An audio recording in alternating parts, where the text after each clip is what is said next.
When I lost him, I felt like I lost half of my soul. Tough words, right?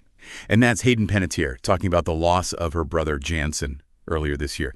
We're going to be unpacking that feeling, that sense of loss, in today's deep dive. So look, we're not here to just rehash the headlines about actress Hayden Panettiere. We're digging deeper. We want to look at her story through the lens of grief, resilience, and what it means to deal with those very human emotions when the whole world's watching.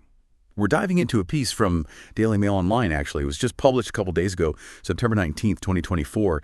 And it's an interview with Hayden where she really opens up about Jansen, his passing and how it's impacted her. And Jansen Panettiere, for those who might not be familiar, he was a talented artist. He was making a name for himself in the world of graffiti art. But tragically, he passed away this past February. He was only 28 years old. And that's the thing, isn't it? He was so young. It adds another layer to this. It's not just losing a sibling, which, that's heartbreaking on its own. But it's the fact that his life was cut short. There's so much more he could have done. It's true. You can feel the weight as that in everything Hayden says in this article. Like, she refers to Jansen as her only sibling and talks about always feeling this responsibility to look out for him. Now, the article does get into the details surrounding Jansen's passing. He was found in his apartment. And later, Hayden's parents shared that it was an enlarged heart, and there were complications with his aortic valve. Sudden loss like that, it's incredibly difficult to process, and even more so when it's someone so young. There's the shock, obviously, but also that feeling that things were left unsaid, dreams left unrealized. And I can't even imagine, going through that, experiencing that rawness, that feeling of, like, being ripped apart and having the whole world watching you, every camera pointed your way, capturing your every move. It's almost unimaginable. And the article touches on how Hayden's been really open, about her struggles with agoraphobia and the weight gain she experienced after Jansen's death. She actually links it directly to the stress, the incredibly high levels of cortisol she was dealing with. Oh, absolutely. Makes total sense. Because grief, especially when it's sudden like that, traumatic, it's like your body goes into survival mode. Cortisol, that stress hormone everyone's always talking about, it just floods your system, and that can manifest physically in a lot of different ways. So it's not just the emotional weight of it all. It's a physical thing, too. Exactly. And for Hayden, those physical changes, they become public. It's like a constant commentary on her grief, almost. Imagine trying to process losing your only sibling while the whole world analyzes your body. It's just heartbreaking to think about. It really highlights the kind of pressure that comes with grieving in the public eye. You just don't get that privacy. But I think, for me, the most powerful moments in this article are the ones where Hayden's strength shines through. You see her resilience. There's this one quote where she says, when something that massive has happened to you, you really learn to pick your fights and just not let the little things upset you.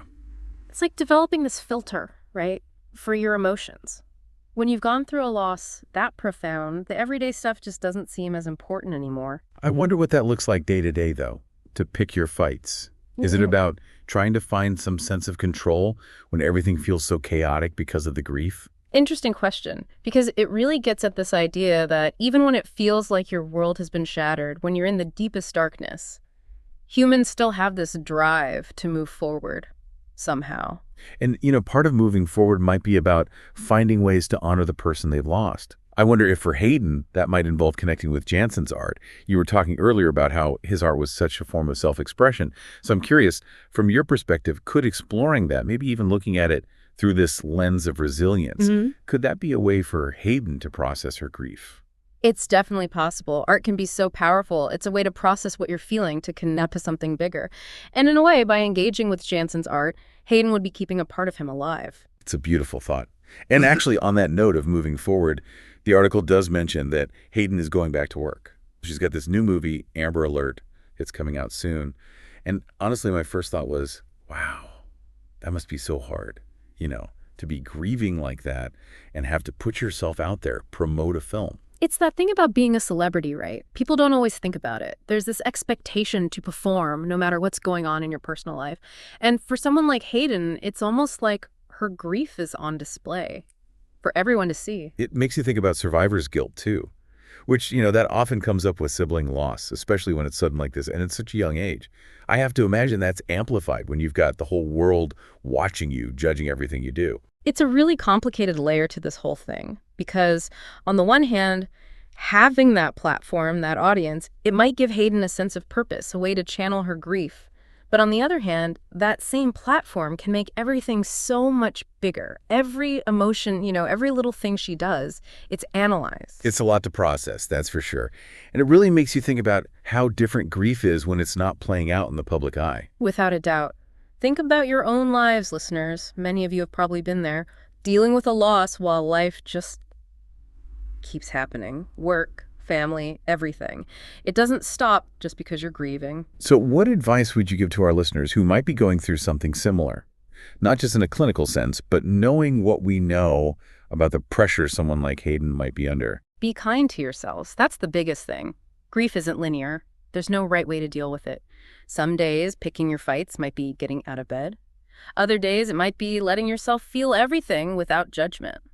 It's so important to remember that healing takes time, and it doesn't always look the way we expect it to.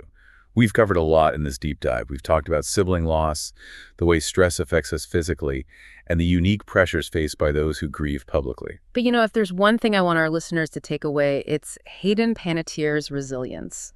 The fact that she's willing to be so open, share her story, and find a way forward after going through something so unimaginable. It's true.